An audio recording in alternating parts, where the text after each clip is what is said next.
अब हम आते हैं सेक्शन नंबर 65 के ऊपर, जो कि बात करता है इम्प्लाइड कॉन्ट्रैक्ट्स बाय मॉर्गेजर के बारे में।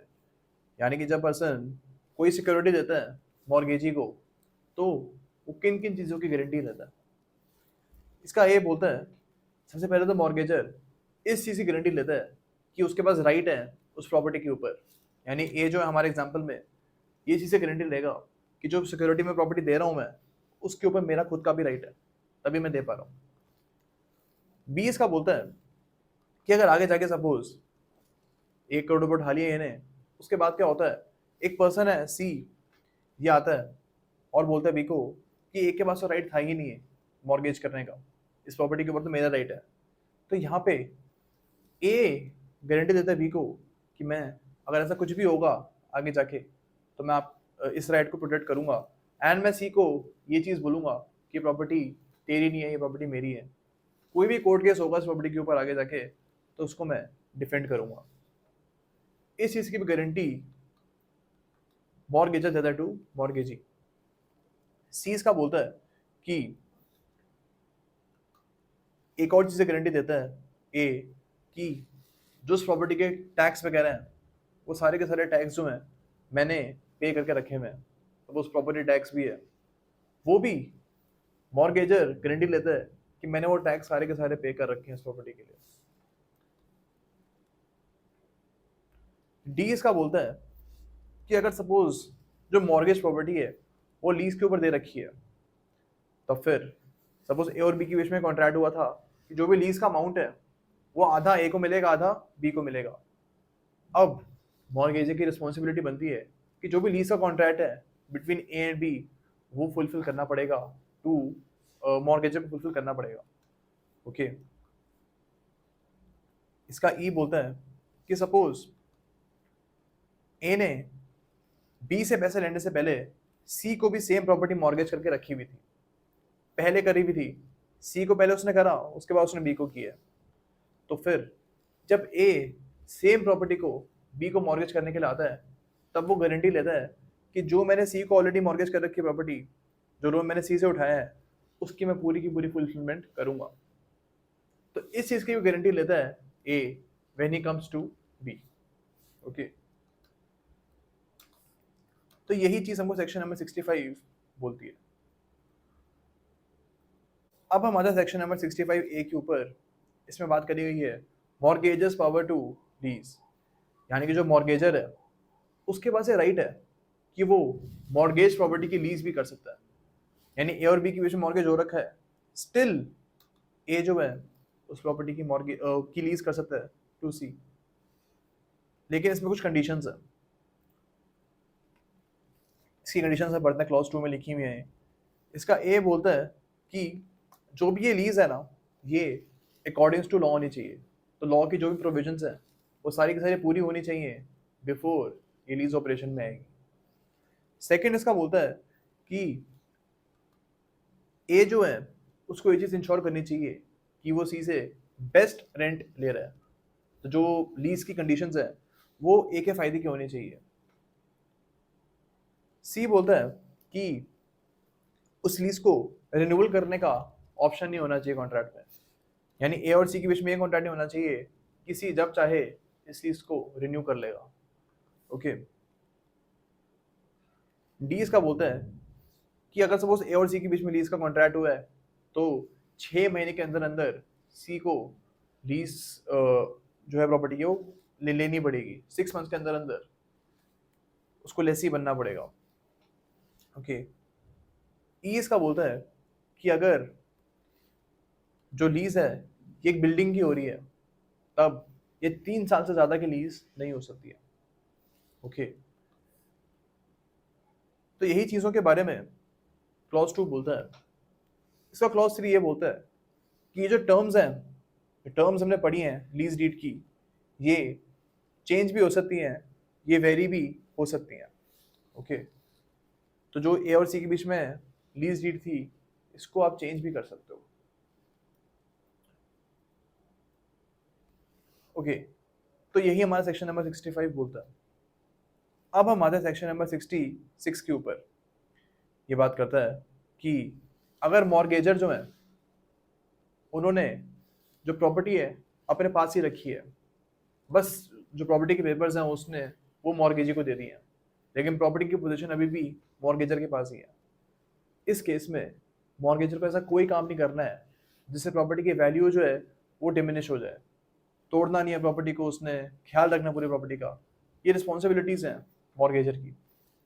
ओके, अब इसमें एक और चीज बोली गई है कि सपोज अगर मॉर्गेजर की कोई गलती नहीं थी लेकिन स्टिल प्रॉपर्टी में डैमेज हो गया, और इस डैमेज की वजह से जो प्रॉपर्टी की वैल्यू है वो अब सिर्फ और सिर्फ 2/3 ही रही है, यानी 1/3 उसकी जो वैल्यू है वो खत्म हो गई है।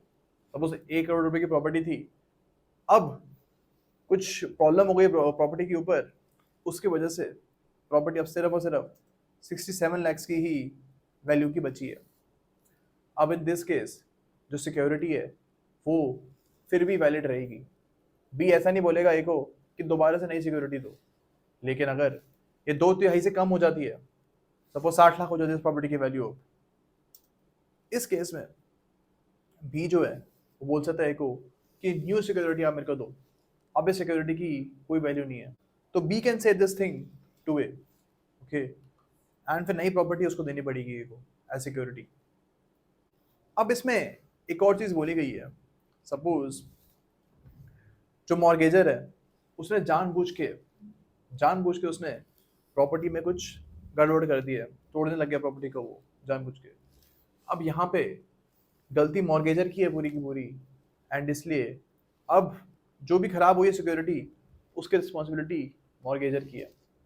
ओके, तो यही हमारा सेक्शन नंबर 66 बोलता है। अब हमारा सेक्शन नंबर 67 के ऊपर जो कि बात करता है राइट्स टू फोरक्लोजर और सेल। फोरक्लोजर ऑफ प्रॉपर्टी क्या होती है? अब सपोज ए जो है वो पैसे वापस नहीं कर पाया बी को, तब बी क्या कर सकता है?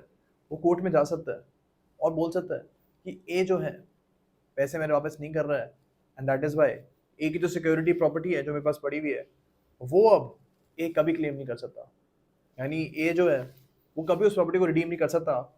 आप ऐसी डिग्री पास करो, कोर्ट जो है फिर बी के जो राइट है उसको रिकॉग्नाइज करेगी और बोल सकती है कि यस ए जो है अब इस प्रॉपर्टी को कभी भी रिडीम नहीं कर पाएगा।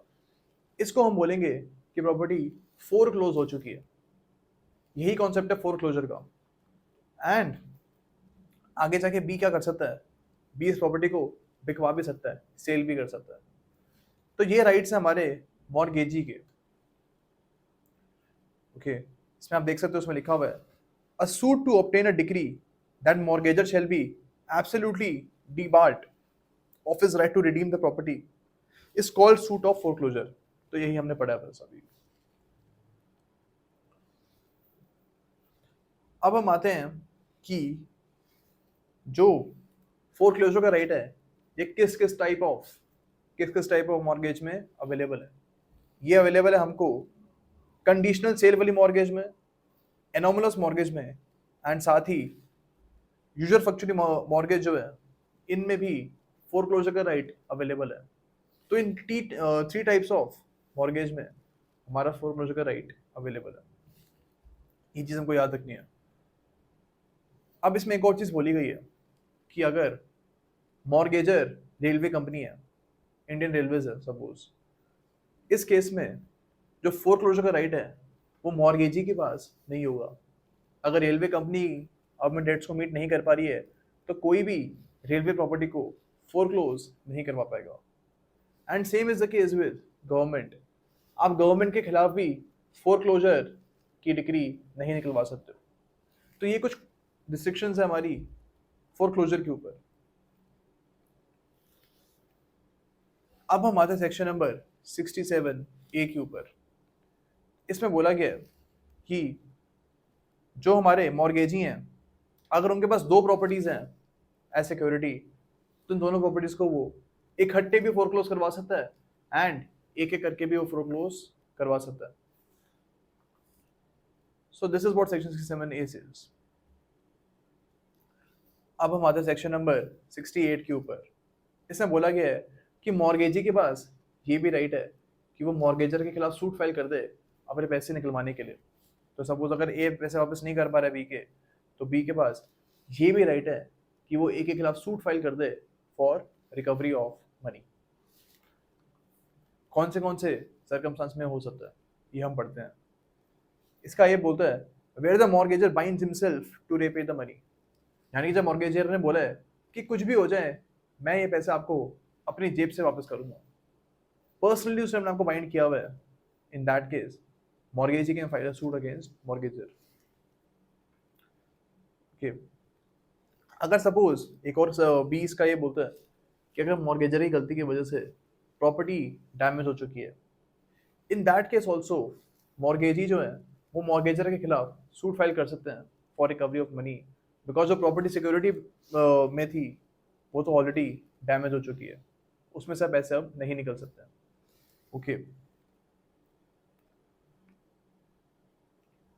सी इसका यही बोलता है कि भाई अगर प्रॉपर्टी जो है उसको मॉर्गेजी एक्सेस नहीं कर पा रहा है, उसमें वो नहीं जा पा रहा है because of wrongful act of mortgagor, तो भी मॉर्गेजी जो है सूट फाइल कर सकता है अगेंस्ट मॉर्गेजर। डी इसका बोलता है कि अगर मॉर्गेजी के पास राइट था पोजेशन का एंड मॉर्गेजर वो उसको प्रोवाइड नहीं कर रहा है पोजेशन का right, in that case as well mortgagee can file a suit against mortgagor to recover back his money.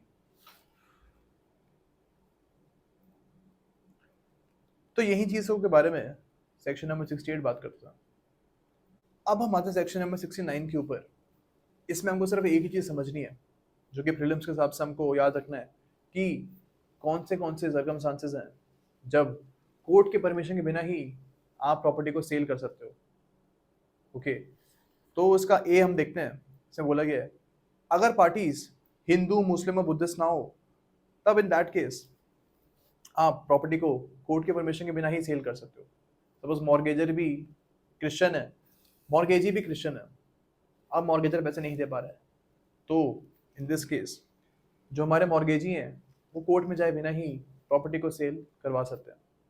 अब ये प्रोविजन इसलिए डाला गया था उस टाइम पे बिकॉज जितने भी ब्रिटिशर्स थे इंडिया में most of them were Christians, उनको कोर्ट कचहरी के चक्रों में नहीं पड़ना था कि भाई प्रॉपर्टी को सेल कराने में भी कोर्ट जाना है, तो उनको ये चीज़ नहीं चाहिए थी। एक और सर्कमस्टांस में आप सेल करवा सकते हो प्रॉपर्टी की विदाउट गोइंग टू कोर्ट, अगर दोनों पार्टीज के बीच में ऐसा कॉन्ट्रैक्ट हुआ हुआ है, एक्सप्रेसली दोनों मॉर्गेजर एंड मॉर्गेजी ने चीज़ डिसाइड करी भी है कि कोर्ट में जाने की जरूरत नहीं है प्रॉपर्टी की सेल करवाने की।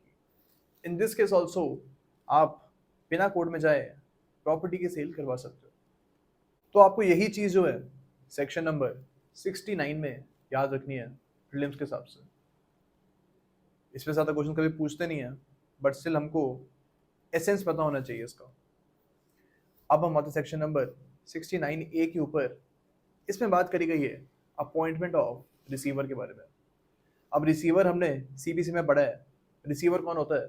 जो प्रॉपर्टी की देख रेख करने के लिए हम अपॉइंट करते हैं। ओके, अब सीपीसी में तो उसके बारे में हम डिटेल में पढ़ेंगे, बट टीपीए के हिसाब से हमको ये चीज़ याद रखनी है। प्रीलिम्स में यही क्वेश्चन बनता है कि रिसीवर का कॉन्सेप्ट टीपीए में कहाँ है। हमको चीज़ पता होनी चाहिए कि सेक्शन नंबर 69A जो है उसमें रिसीवर के बारे में बात करी गई है। यही चीज़ हमको याद रखनी है from prelims point of view. Okay, तो इसमें ये चीज़ बोली गई है कि मॉर्गेजी जो है वो प्रॉपर्टी में रिसीवर भी अपॉइंट करवा सकता है। प्रॉपर्टी की देख रेख करने के लिए वो एक रिसीवर अपॉइंट करा सकता है। Receiver is normally a third person जो क्वालिफाइड होता है प्रॉपर्टी की देख रेख करने के लिए। अब हम आते हैं सेक्शन नंबर 70 के ऊपर।